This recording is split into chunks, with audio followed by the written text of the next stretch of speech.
So this work that I'm doing is in close collaboration with my colleague, Hillary Davis. So I wanted to call that out. Yeah, researchers increasingly being presented with new workflows, ways of working. So we've seen that a lot of these are good opportunities to develop new services to save researchers time. And one way that we're doing that is through ORCID. So when we're talking about ORCID with faculty, we always show this image and tell a story about each of these and why they might care about ORCID. So we talk about funding, publishing, and some local workflows around ORCID.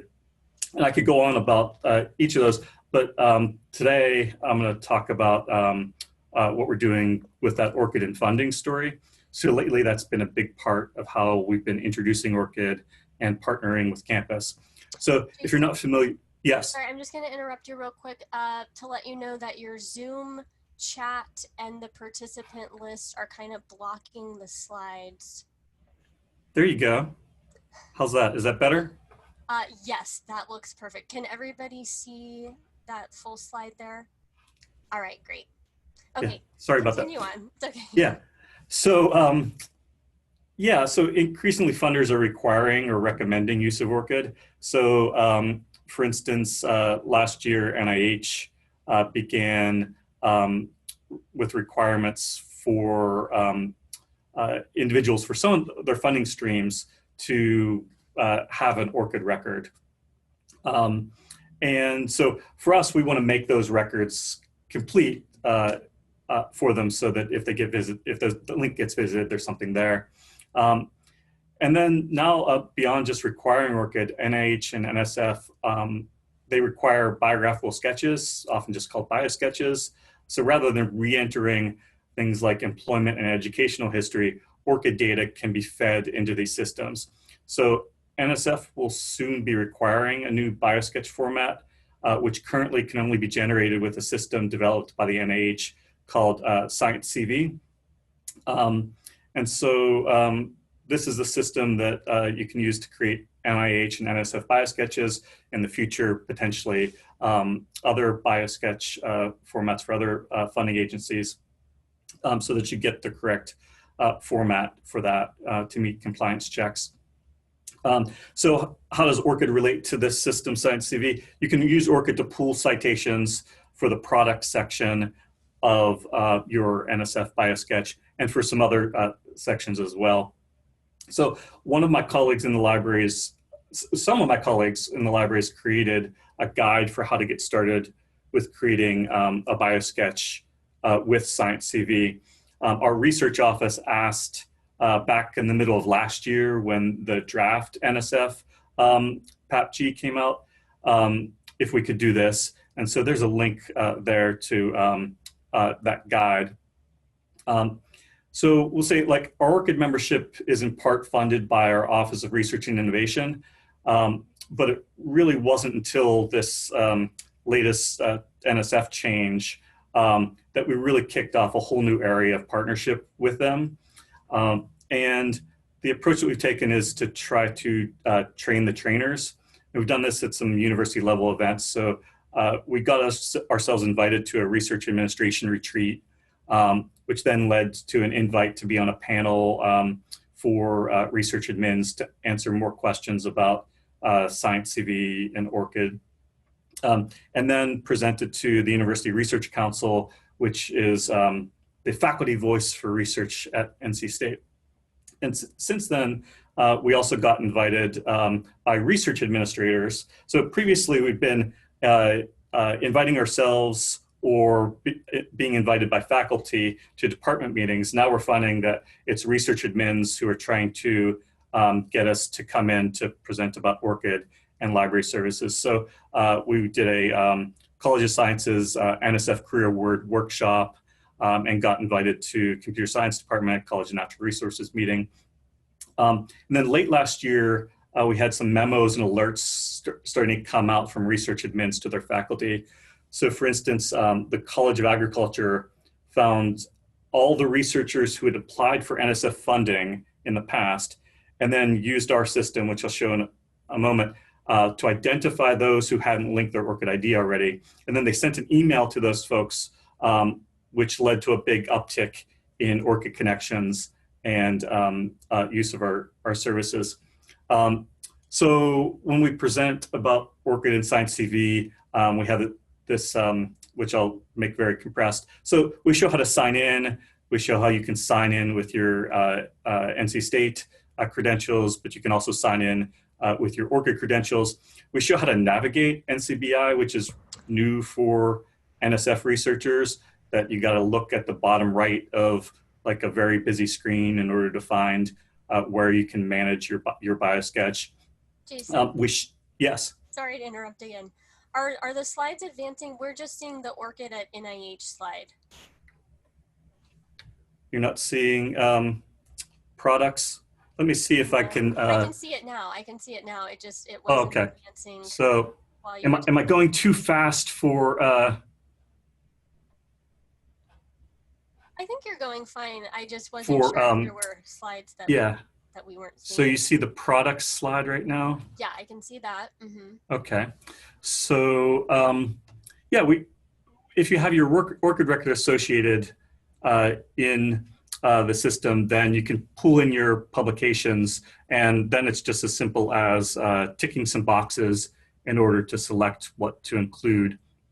And then out of this system, you generate a PDF, and you see that the ORCID ID is highlighted at the very top. And you also, as part of this, pull in some other information other than just works, like professional preparation, that also gets incorporated if that's in your ORCID record. We're still seeing the products page, is that correct? No. Oh. I'm not sure what's going on. Weird. Okay, now I see getting works into ORCID. Okay. So we do show people how to get works into ORCID using the search and link wizards. And we talk to them about auto updates. You use your ORCID ID when you publish, and you get them showing up automatically in your ORCID record. But that only really helps with the older stuff. Mm-hmm. So we also offer some library services through a system that we call the Citation Index, which is a collection of citations by works by NC State affiliated people. That's where you can connect your ORCID ID with your campus ID. Once you make that connection for works that we know about, we can push those to ORCID for you automatically. Because the libraries gets data from a bunch of different sources, and one of them we've been doing for a long time has been Web of Science. So we'll already have a lot of citations for someone. So we can pretty immediately push publication history to ORCID on behalf of people once they make that connection. And then we also offer a CV service. It's really just 5 minutes to register and send us your CV, probably even less. And that's it. We take it from there. We fill gaps in your local record, and then push things with DOIs to your ORCID record. And the idea being that faculty don't have to believe us that this is going to save them time later on. It's only taking a few minutes of their time now to take advantage of that service. And those are some more details, but the main point for this collaboration with research administrators is that ability to add works with DOIs to ORCID without the faculty having to do that themselves manually. So we've got a much stronger story now to tell about ORCID with relationship to funding. And it feels good to have been in the position to have already developed these services that then we can deploy to meet these new mandates. And I'll just leave you with this. There's still time that if this is an area that you're interested in partnering with research administrators on your campus around, there's still time to help with this. The PAPG guidelines from NSF are coming out in January, supposedly, and then it's 90 days after that until they go into effect. So there's still time to get organized around that. I'll just say one of the challenges is this is a more deadline-driven workflow than what we've had in the past. So kind of working out what the boundaries are and what the promises are that we can make around it. And so we're working that out, but we have really reasonable colleagues that we're working with in research administration who understand that the challenges around deadlines.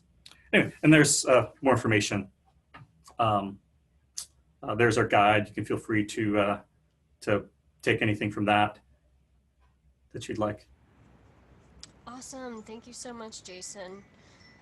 Yeah, the NIH requirements and the science CV and biosketch thing is, becoming more and more of a priority as the deadline kind of approaches.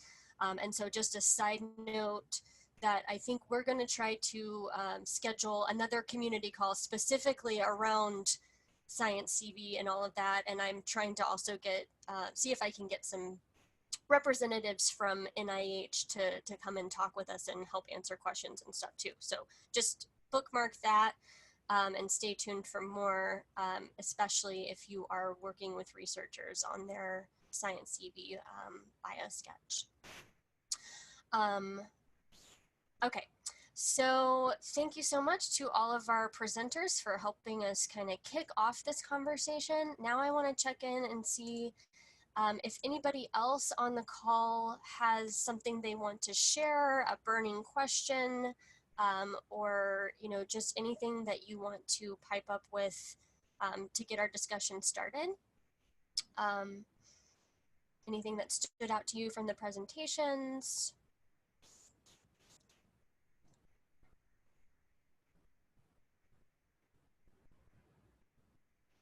Questions, thoughts? I would love to hear more from Jason about the CV service and what kind of platform is involved in that and what kind of workflows, if that's the sort of thing that can be explained. Yeah, so right now we have a homegrown system that we've developed. It's within that citation index. So if you go to ci.lib.ncsu.edu, you can see the public face of that. Well, behind the scenes, there's a workflow that student assistants help to manage, where we take CVs, pull out plain text citations, get them ingested into the system, where they're then parsed. We deduplicate for things that we already know from our various sources. We look for DOIs for every work. And then we can look, if we have a DOI, we can look for open access copies in an automated way. If we can't find a DOI and get that cross-ref metadata, we then have some forms that allow us to edit it. Students review each other's work, that sort of thing. And so that's kind of what our workflow on the back end looks like in a nutshell. And then, yeah, for those things that have DOIs, we can sync to ORCID. Thanks. It's really helpful to know how much it's manual versus automated. Thank you. Yeah, and I'll say when we started with like a group Zotero, and we're editing and managing that CV service there, which helped us get pretty far and learn more about some of the challenges, so that when we did go and develop something, we had a better idea what we were doing. So it is possible to do a lot. And kind of what we're talking about with research administrators is like how they can help faculty directly with this. And so, because the CV service may not be as timely as they need. I have a question for everybody who's on the call.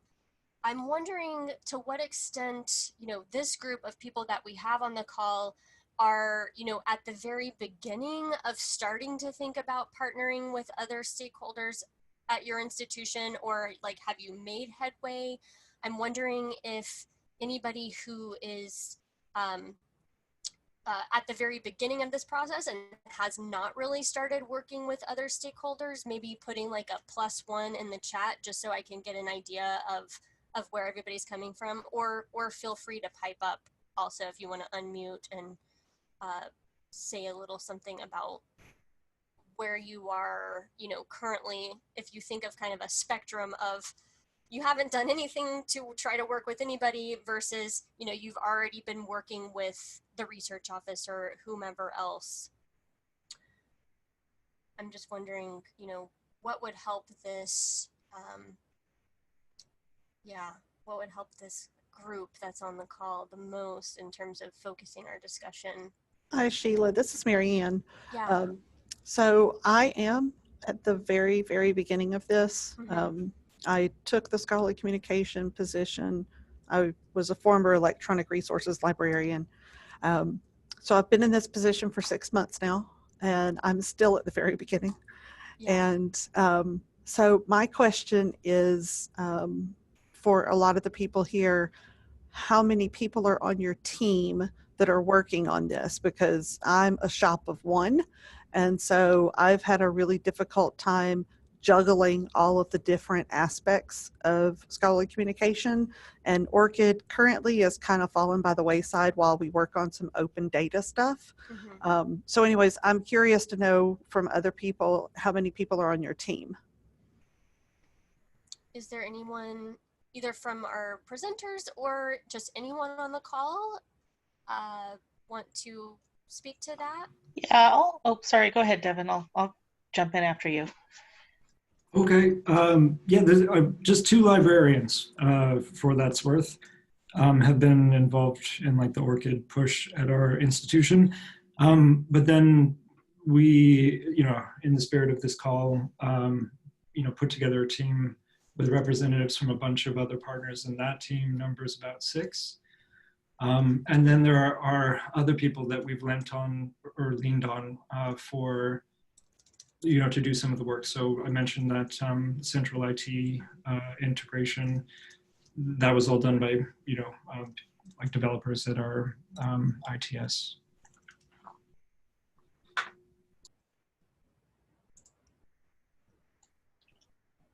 So at my institution, we're an independent research institution, and our library is very small. I currently only have 5.5 FTEs, including myself.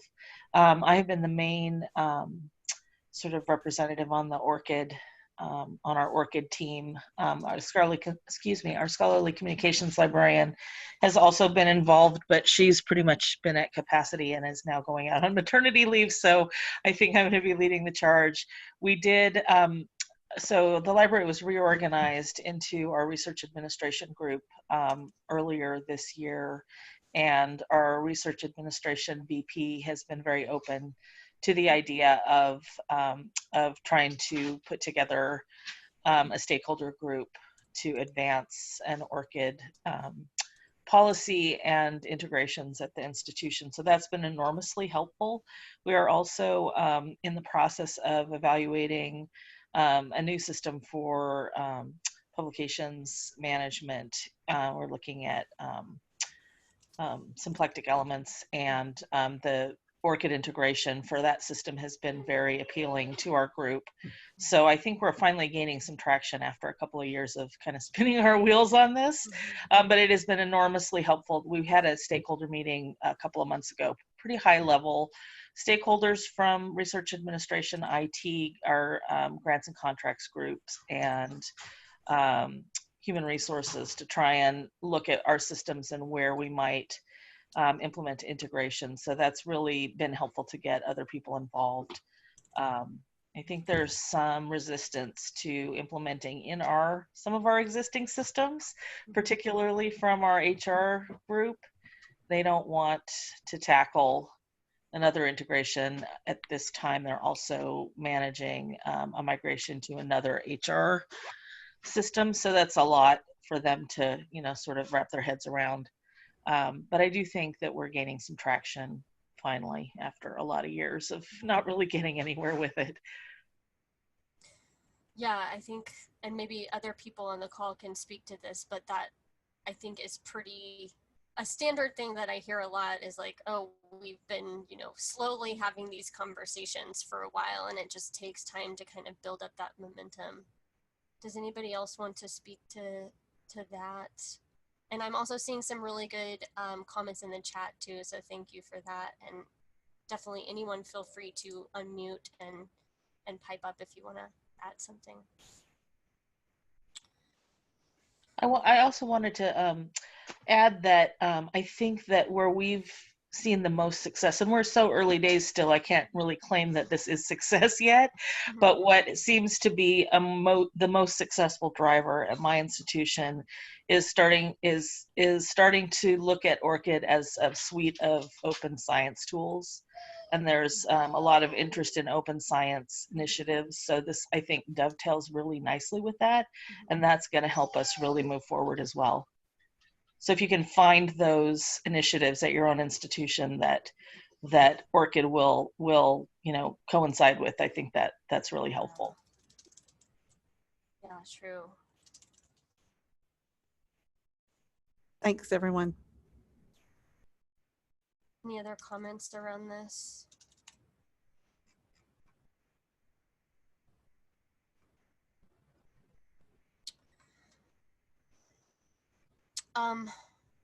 Okay, so I have some kind of discussion questions up in the agenda that I literally came straight from a survey that I did.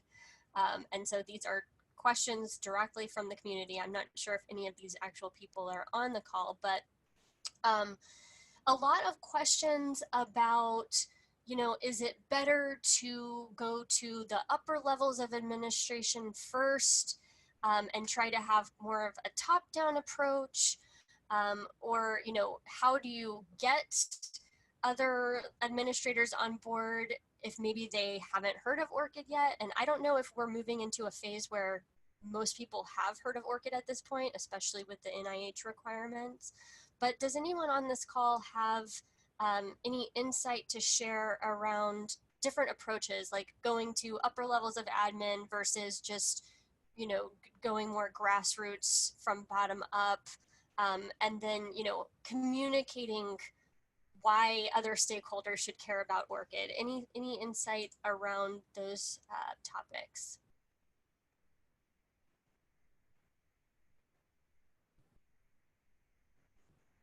Because I've heard some different things in my conversations with various people, and like it seems like in some cases, having, the provost or whomever send an email to all the faculty encouraging them to use ORCID is a good strategy. But then in other cases, if there's mistrust of upper levels of administration amongst faculty, then that might not necessarily be the best approach. I can talk a little bit about this, what we've done at University of Rochester. I think we've tried to do both at the same time as much as possible. So we have had one of those, big emails go out from the top. And immediately afterwards, we had our subject librarian, our outreach librarians reach out and say, hey, you got this email that said you have to do this thing. I'm here to help talk about what that means and help set it up. So we're trying to go kind of both directions. And we've got mixed responses. So a lot of people, we did have a huge increase in the number of people who had ORCID accounts when that email went out. But then again, we look at a lot of those profiles and they're not actually filled out. But the people who had kind of the other direction of interaction actually learned more about what ORCID is and why they might want to use it. And were a lot more motivated to actually fill out a profile and have information in there. Yeah, that makes sense.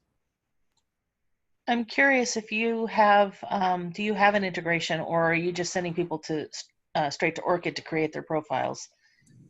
We do have an integration that works university-wide. So we were encouraging people to register through our portal to ORCID. Sometimes we have integrations for different members of the community. So some colleges have integrations with systems, some don't, but we're really encouraging people to go through our system just so we know who has accounts, and that as we explore new integrations, we can send some like sample data to our School of Medicine if they want to look at using it in their systems. So this is Paige, and I have some potentially relevant experience with the question of getting people to fill out their ORCID profiles, or at least that's something that I've been thinking of. And I will say that one of our early partners is potential partners is a school that is interested in gathering data specifically about their faculty publications. They wrote to me as a copyright librarian wanting to know whether it was legal for them to scrape Google Scholar. And that's a whole ambiguous question. But that led me to start experimenting with the question of being able to export Google Scholar data and put it into ORCID, because of course, one of my first suggestions was, whether or not you could make a good fair use argument about scraping Google Scholar, having it in ORCID would be even better. Mm-hmm. In experimenting with that, what I learned about is that the BibTeX that you can export from Google Scholar goes into ORCID, but in a pretty messy way. And there's also the challenge that only the person who owns the Google Scholar profile can export their own data. But I've also been playing around with exporting BibTeX from Microsoft Academic, which you can export for anyone. But to be succinct, I've been spending a lot of time thinking about what are the ways that you can get data from somewhere else that is relatively structured and then get that into ORCID already. And that's an ongoing challenging area, I think, that has everything to do with where BibTeX is, what BibTeX places like Google Scholar and Microsoft Academic will spit out, and how it fits with ORCID's data model. But it's certainly something that I'm interested in and thinking about. Yeah, and another big factor with populating, especially the works section of an ORCID record, is the discipline or the area of study. And, are DOIs being used, or, is it, in different fields like the medical and sciences and health sciences are more likely to have sources where you can just import into ORCID, but other disciplines not so much. So that is kind of like a case by case thing where it's going to be a lot easier for some people and more of a manual process for others. So that's definitely, kind of a barrier. Anybody else want to unmute and speak now? Regarding that data that's available and all, I probably have too much to say for the remaining time, but yeah, it's a real challenge. I'll type some notes into the chat about a couple awesome. thoughts. Thank you. Yeah, I will be taking the chat log and pasting it into our notes document and sharing that out along with the recording. So just stay tuned for that. Are there any remaining kind of questions or things that anybody is thinking about that we might not have a chance to explore fully on this call, but we can continue the conversation in our discussion forum or future calls? Any challenges that people are up against that you want insight from other people on? This is Annalisa Taylor at UCSF. And I'll just sum up really quickly our experience at UCSF. There was actually quite a bit of support for getting the institutional membership that came from a number of different stakeholder groups on campus, our research development office, and the unit that runs our campus profiling system, which is based on Harvard profiles, and then also some different academic departments that work with students and postdocs as well, and fellows and faculty actually. So there's a lot of different stakeholders. And I think it was primarily kind of a practical thing where they were seeing that ORCID was just coming up more. They were seeing the NIH or existing and upcoming requirements. So we went ahead with a membership. But I think right now and I've been coordinating this group and just getting our membership through, but right now I feel like what I'm trying to do is sort of figure out what we can do with the resources that we have, because like I'm pretty much a solo scholarly communication department. And, we have technical help within the library. There's also campus help. And one of our stakeholder groups is helping out with the integrations, but has kind of limited capacity.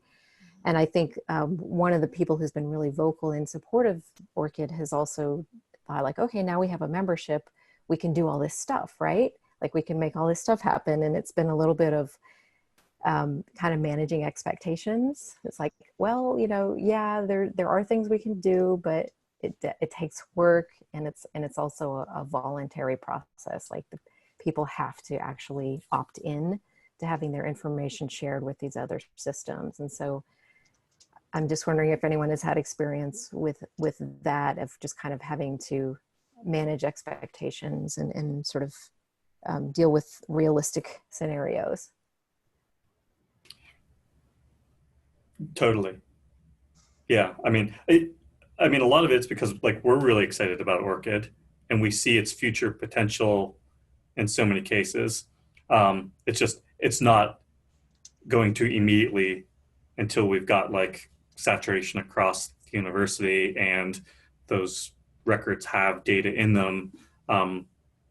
Will it be able to have all that power for campus? So it's a tricky thing when talking about it, because you want to show where we want to go at the same time. Like we're not there right now. Yeah. That's something that I've been thinking about a lot lately, and I'm going to be putting out a blog post soon about this, but essentially it's kind of like this thinking of ORCID like an ecosystem, and the fact that you have to have, you know, the more people that are using it and the more systems that are integrated, the more it's going to benefit everyone. And so if not everybody is using it and not all of your systems are integrated, you can only benefit to a certain extent. So it is very much that looking ahead to the potential of how things could work, you know, once everybody's using it and on board and systems are integrated. And then it's just a matter of getting to that point, which I know that especially when you have to work with other stakeholders that are not part of your, you know, department or unit, things take just longer than we all want them to, for the most part. So it's just a matter of kind of like hanging in there, seeing where, you know, where you can make progress, you know, for the time being, identifying those pain points, workflows that could be more efficient by adding ORCID in there. So absolutely, there are a lot of expectations to manage. And I think we're all kind of in that same boat together, for sure. We are coming up on the end of the hour. I want to make sure everybody has had a chance to say and ask anything that is burning. Go ahead and either pipe up or type in the chat. Just want to make sure everybody has a chance.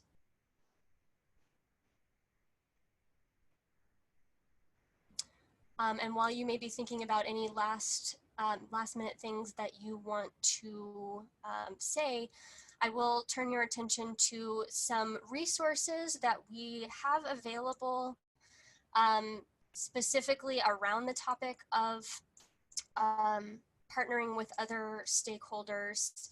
So I'm going to put those in the chat, but they are also in the agenda document. And then if anybody has ideas about additional resources that could be helpful, definitely let me know. I will also just scan the chat again to see if any other topics are really coming out, and we may do some future community calls around more specific topics. So if anybody would like to contact me directly, I think everybody has my email address, but if you don't, there it is. And also, I do want to just make sure everybody knows we have a discussion forum thread on the topic of partnering with internal stakeholders. So feel free, if you think of things after this, I'll be posting in this thread with the notes and whatnot, but feel free also to post in that thread if more things come up and you want to continue some of these discussions after we get off the call. Does that sound good? All right, well, I know people have to jump off and get to your next appointments. So thank you everybody for attending. Thanks for sharing. I hope this was helpful, and I'm looking forward to continuing to work with you all as we continue to think about these things. So thanks, have a great day, and stay tuned for more. Thank you. Thanks, everyone. Bye. Thanks.